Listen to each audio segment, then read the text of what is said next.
ஒருவேளை சுகமளிக்கிற வரம் இல்ல, தீர்க்க தரிசன வரம் இல்ல, அது ஊழியக்காரர்களுக்கு பர்பஸாக கொடுக்கப்படும். எல்லா விசுவாசிகளுக்கும் கொடுக்கப்பட்ட வரம் விசுவாசம் என்னும் வரம். அது இல்லாமல் நீங்கள் கிறிஸ்தவர்களாக இருக்க முடியாது.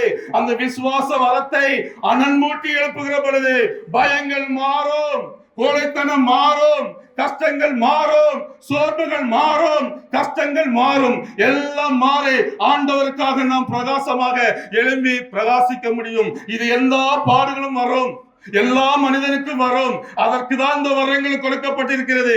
எந்தெந்த சூழலிலே நாம் முடியாமல் கஷ்டப்படுகிறோமோ அப்பொழுது ஆண்டவர் கிறிஸ்தவனுக்காக, அவருடைய பிள்ளைகளுக்காக இயல்பாக கொடுத்த ஒரு வரம் விசுவாசம் என்னும் ஒரு வரம். அனல் மூட்டி எழுப்புங்கள். பயத்துக்கு மருந்து கிடையாது, பயத்திற்கு மருத்துவர்கள் கிடையாது.